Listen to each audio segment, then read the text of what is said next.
brought to you by Silver Pumps. Top quality और consistent performance के लिए सिर्फ सिल्वर पंप नाम याद रखना। नमस्कार, हरियाणा तक देख रहे हैं आप और मैं हूं आपके साथ राहुल यादव। आज की वीडियो में एक बार फिर हम निकाय चुनावों की बात करेंगे, क्योंकि प्रदेश में इस वक्त सबसे ज्यादा राजनीतिक तौर पर अगर कोई मुद्दा गर्म है तो वो निकाय चुनावों का ही है।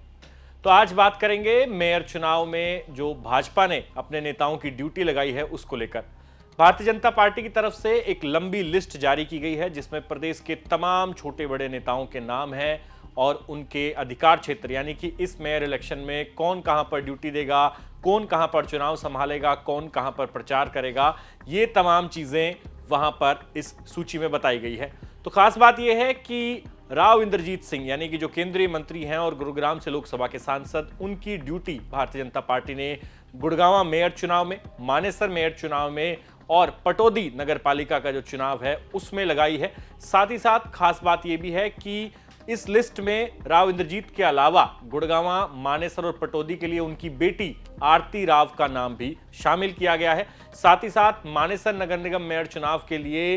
राव नरबीर की भी ड्यूटी लगी है, डॉक्टर सुधा यादव की भी ड्यूटी लगी है। यानी कि एक तरीके से भारतीय जनता पार्टी में जितने भी दक्षिणी हरियाणा के बड़े नेता हैं उन सबको, खासकर यादव चेहरों को काम पर लगा दिया है। लेकिन सबसे बड़ा सवाल यही है कि मानेसर नगर निगम मेयर चुनाव में क्या राव इंद्रजीत सिंह सुंदरलाल सरपंच जो बीजेपी के कैंडिडेट हैं उनका समर्थन करेंगे या नहीं, क्योंकि अभी तक देखने को यही मिला है कि राव इंद्रजीत सिंह ना तो सुंदरलाल सरपंच के नामांकन में पहुंचे और ना ही उनके जो कार्यकर्ता टिकट मांग रहे थे मानेसर से मेयर का, वो कहीं भी मानेसर के मेयर चुनाव में सुंदरलाल के साथ अभी तक नजर नहीं आए। इसके बाद सवाल यह खड़ा हो गया कि राव इंद्रजीत सिंह के कार्यकर्ता अंदर खाते कोई बिगुल तो नहीं फूक रहे, कोई बगावत तो नहीं कर रहे पार्टी के खिलाफ। जिसके बाद अब ये जो प्रचार कमेटियों की लिस्ट आई जिसमें इंचार्ज बनाया गया, एक तरीके से चुनाव संभालने की जिम्मेदारी दी गई। अब इसके बाद देखना यह होगा कि जिम्मेदारी सीधा राव इंद्रजीत सिंह के कंधों पर भी आ गई है, यानी पार्टी ने एक तरीके से उनको निर्देश दिया है कि वो ये जो चुनाव है मानेसर, गुड़गांव और पटौदी का,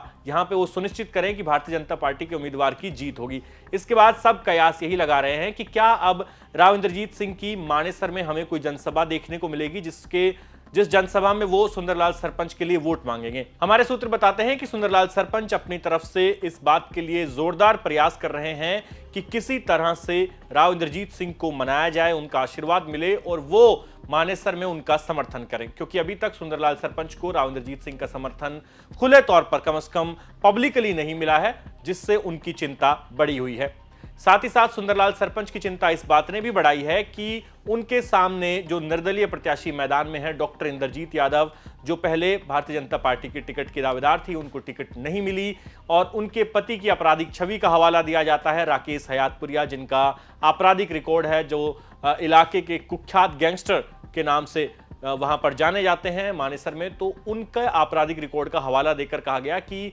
इनको टिकट नहीं दिया जा सकता। और अब जहां भी भारतीय जनता पार्टी के नेता चुनाव प्रचार करने जा रहे हैं मानेसर में, चाहे वो स्वयं मेयर के कैंडिडेट सुंदरलाल हो या फिर राव नरबीर हो या फिर बीजेपी के जिला अध्यक्ष कमल यादव, ये तमाम नेता कहीं ना कहीं अपने चुनावी भाषणों में निर्दलीय प्रत्याशी डॉक्टर इंद्रजीत यादव का नाम लिए बिना उन पर निशाना जरूर साध रहे हैं, राकेश हयातपुरिया पर निशाना साध रहे हैं और कह रहे हैं कि ऐसे आदमी को वोट मत देना जो अपराधी है, वरना यहां पर फिरौतियां मांगी जाने लगेगी। इसके बाद सवाल ये उठ गया है कि क्या भारतीय जनता पार्टी को भी अंदेशा हो गया कि उनका मुकाबला कांग्रेस से नहीं बल्कि निर्दलीय से है, और कहीं ना कहीं इस त्रिकोणीय फाइट में भारतीय जनता पार्टी की चिंता बढ़ी हुई है। साथ ही राकेश हयातपुरिया ने दैनिक भास्कर में छपी एक रिपोर्ट में यह भी कहा है कि उनको राव इंद्रजीत सिंह का आशीर्वाद प्राप्त है और यदि वो यानी उनकी पत्नी डॉक्टर इंद्रजीत चुनाव जीतती है तो इसका मतलब है कि राव इंद्रजीत सिंह मेयर बनेंगे, और अगर सुंदरलाल सरपंच चुनाव जीत गए तो इसका मतलब है कि राव नरबीर मेयर बनेंगे। इसके बाद चर्चा ये चल पड़ी है कि मुकाबला सिर्फ त्रिकोणीय इन कैंडिडेट्स के बीच नहीं है, बल्कि ये राव नरबीर बनाम राव इंद्रजीत की लड़ाई हो गई है, या फिर यूं कहें कि राव इंद्रजीत बनाम जो भारतीय जनता पार्टी का खेमा है इस वक्त अहिरवाल से, ये उन दोनों के बीच की लड़ाई है। तो देखना यह होगा कि इस लड़ाई में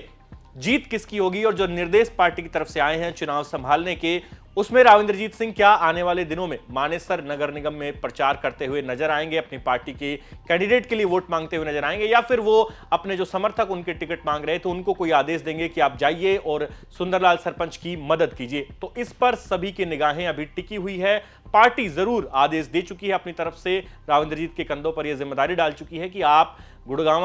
और मानेसर, साथ ही साथ पटौदी, इन तीनों जगहों से भारतीय जनता पार्टी के उम्मीदवारों को चुनाव जिताकर लाइए। लेकिन सवाल फिर वहीं आ जाता है घूम फिरकर कि जब राव इंद्रजीत सिंह के पसंद के कैंडिडेट को अगर आपने टिकट दिया ही नहीं मानेसर में, तो फिर वो क्या पार्टी के निशान वाले कैंडिडेट का, पार्टी के कैंडिडेट का समर्थन करेंगे या फिर नहीं? आपको क्या लगता है मानेसर नगर निगम चुनाव में क्या रहेगा, और ओवरऑल जो 10 नगर निगमों में चुनाव होना है उसमें भारतीय जनता पार्टी को कितनी बढ़त आप मानते हुए देख रहे हैं, और कांग्रेस इस वक्त जिस स्थिति में है वो किस तरह का प्रदर्शन कर पाएगी? कमेंट सेक्शन में लिखकर हमें जरूर बताइए। और प्रदेश निकाय चुनावों की तमाम खबरों के लिए आप देखते रहिए हरियाणा तक। शुक्रिया।